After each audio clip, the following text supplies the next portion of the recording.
天呢，很荣幸可以和 TJ 有机农场进行一个访谈。有机农场是一间透过自动化控制，还有这个生态循环的设计去进行有机农业的一家农场。那这个想法呢，非常的创新。那我们第一次参访的时候，也是瞬间让人觉得有一种耳目一新的感觉。甚至说呢，就是县政府他们也常常和这个农场接洽，然后带人来进行参观这样子。所以由此可知啊，就是这真的是一个非常创新的一个想法和设计。那目前呢，有机农场是一对夫妻在进行经营。镜头前面这两位就是老板何菊兰女士，还有 James 先生。那接下来就请两位老板进行一个简单的自我介绍。大家好，我是何菊兰。那我在美国住了25年。那我们两个呢，在北加州住了25年，然后有2个小孩子。我在美国的职业是信能工会财务总监。那在美国工作了一段时间，有点离开台湾太久了，想要回来跟家人聚在一起，所以这是主要原因，我们回来台湾的目的。然后我先生 James Gilbert， 那大家就叫他 James 老师。因为他在美国的时候是在微软工程师，那他也是对电脑，所以我们现在讲到电脑跟讲到会计，我们俩都不愿意再下去了。在农村里面做农，那我们也希望在我们的国外一些经验和理念呢，能够再带回台湾分享给当地的一些农夫或者是学生，所以我们现在也在附近的峰山国小教英文老师，那希望学生有机会接触外面的世界。Well, I know that everything she said about me was nice, but we lived in the United States many years before we came here. We had 2 sons who have already graduated from college and have moved on to their careers, but we wanted to spend more time with our family in Taiwan.So we made a decision to sell everything we had in the United States and to move here. Over the years that we were together, we traveled all over Taiwan, but our hearts stayed in Hualien. And so even though her family lives in Taipei and Kaohsiung and Taichung, we wanted to come to Hualien, and we wanted a natural lifestyle. So we found a place that was nicely located next to the mountains and between the ocean. We, after working in a corporate world, in a business world, we chose to seek a lifestyle of peaceful tranquility and natural, part of nature, close to nature. And so we were lucky enough to find this piece of land that's right next to the mountains here. And we wanted to raise our own food, our natural food that we knew was healthy and beneficial for us, and so we started farming here, and that's how we ended up here. 谢谢老板的自我介绍。那接着我想好奇的问一下，就是当初两位过来花莲经营有机农场的动机是什么？或是说当时有什么特别的转变，就是去驱使两位开始经营这家有机农场？ Well, I mentioned a little bit of it previous, but I also would like to point out that Hualien is a very unique place because there is already a large emphasis on organic farming here and a lot of support from the government. I find Hualien has a unique blend of connection with nature between the ocean and the mountains. For example, you know, Toroko Gorge. The first time I went there, I really lost part of myself there. I felt centered in my spirit there. And I feel that this radiates in this whole area. And so the emphasis on nature and organic farming and the support from the government is helped to bring us to this spot. 农场这边有没有什么哪些想要传递给大众的一些理念，或者是就是对农产品的消费者，甚至是之后有想要从事有机农业的朋友有想要说的话？ I think one of the first things that you can look at is what we looked at was how the land was situated, the topography of the land. To the south, the land is higher than our land. and to the north it is lower than our land.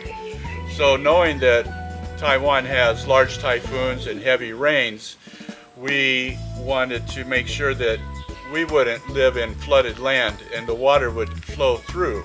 We have designed irrigation ditches around here to help channel the water, so when it rains very heavy, like it did last week when we had our typhoon, all this land was filled with water, and 1 hour after it stopped raining, all the water was drained away.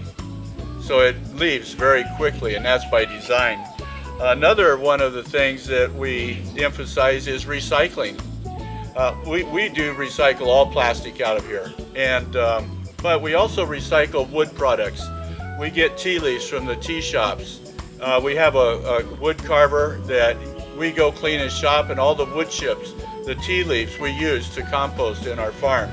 We compost all of our food products and all the products.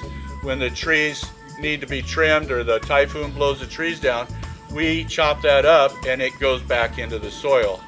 And our fish water that we have is cycled out to feed the trees. The dirty water fertilizes the trees and waters the trees.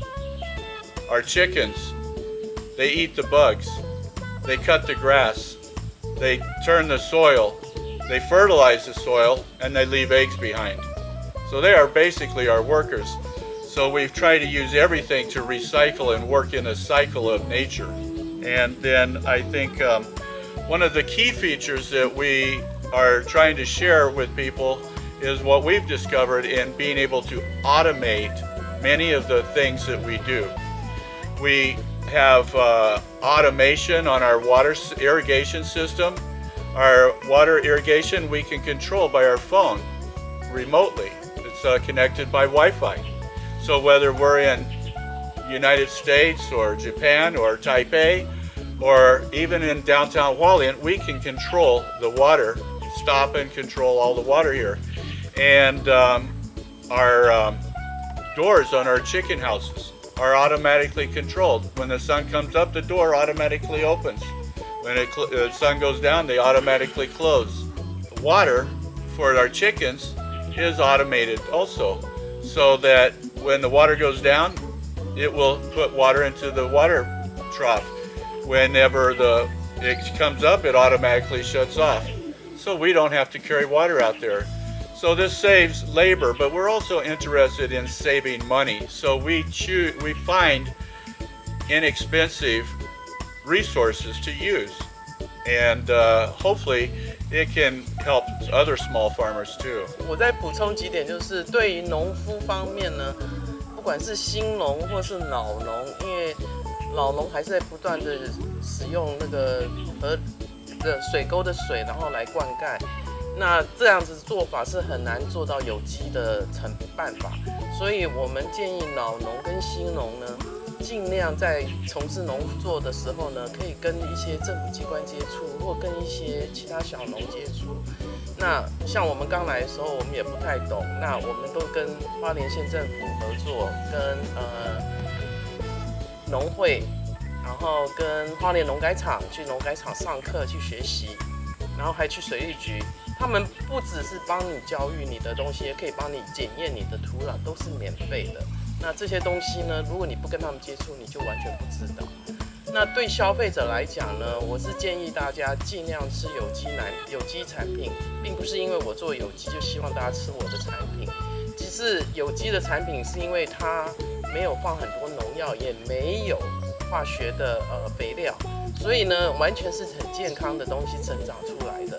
就有点像我们常常在讲说，吃古早味，因为我们完全不放任何东西，所以这个东西呢，在尤其农药方面，大家吃的时候没有感觉，可是在你的身体不断在累积，等到你老的时候排不出去的时候，就开始生病，你就要开始交钱给医生。那我们为什么不把这笔钱留下来，买好的东西善待自己？所以这也是希望消费者在以后能够尽量多吃有机食物。两位在筹备经营农场到现在这个过程中，有没有发生一些特别有趣的事情，或是说比较让人印象深刻的经验，就是可以和大家分享一下这样？刚才我先生有提过，我们常常到外面收集很多回收的东西，像我们在吉安有认识一些人，他们在专门做那个聚宝盆，所以它的木材材料都是红木块木屑，所以非常高等级的木屑，我们就把它带回农场，然后放在树的旁边。因为我们不懂，所以不知道。后来有人告诉我们说，那些木屑都很容易生那个鸡母虫给波糖，给波糖就是那个金龟子的前身，所以呢，我们再把木屑堆得厚厚在里面，然后我们再把网子一盖上去，就真的变了一个他们的巢穴。所以等到4月的时候，所有的给波糖全部变成金龟子，全部飞在我们的网室里面。所以每一天我们都要去抓400-500只的金龟子，抓了1个多礼拜。最后邻居看到我们实在受不了，才建议我们养鸡。养鸡呢就没有这个问题。所以我们也就开始学习怎么养鸡。那这样子的情况，在隔1年呢，我们抓不到5只。所以鸡真的对农夫来讲是一个很好的功能。So I never thought I would ever be a chicken farmer, but to be honest with you, those chickens are very valuable. They're such good workers. But a memorable experience, I think I should share with you one we had just last week. And that was when my wife went to collect some eggs from the chickens out into the chicken house. And she came screaming back to me, "Jamie, there's a cobra out there." So I went and I had to dig the cobra out, and this was about 4 feet long. And of course, I have a pole to catch it with. I'm not good enough to catch it by hand. But even I have it on the pole, and it's swinging around, waving at me, and very interesting dealing with the cobra. And this isn't the first time. So we have to deal with these cobras. One day last year, I see the animal in the back, and it's a mongoose. I never saw a mongoose before, but it's about the size of a dog with a long bushy tail. So I'm like, what is that? And then there's 4 more that come. And fortunately, I have to go research, and I find out that the mongoose is actually an animal that will eat the cobra. So I just let them go peacefully on their way. These are exciting events that happen occasionally, but to me, some of the more memorable events are what happens each day. You may be working very hard outside, but you can look up at the mountain and you can see the clouds drifting across the mountain and the cranes flying past. And it's a Zen moment. It makes you feel so rich and peaceful inside. It's worth more than money, that feeling that you have. As opposed to living in the city and a hectic pace, and I think that it's on a daily basis you can have a memorable moment. Also, it's kind of cute to watch the little chickens grow. 最后就是 TJ 有机农场在未来有没有什么其他的规划，或是说有更长远的目标，就是比如说之后的发展方向之类的。Well, I think that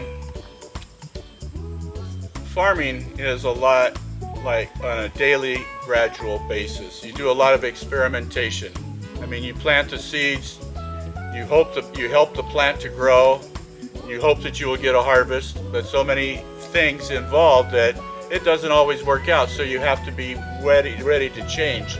And so we do a lot of experimentation, and we are gradually working to improve each one of those. When we see something that doesn't work, it has to go, and then we replace it with something that we experiment, and we make something that does work. Just like the water for the chickens, right? We used to carry it out there all the time, but now we find a way to automate that, and so that it stays there, and I don't have to. It saves the labor too, and we're still working on that. Just like the little feature, like how to connect the water faucet or the water hose to a faucet.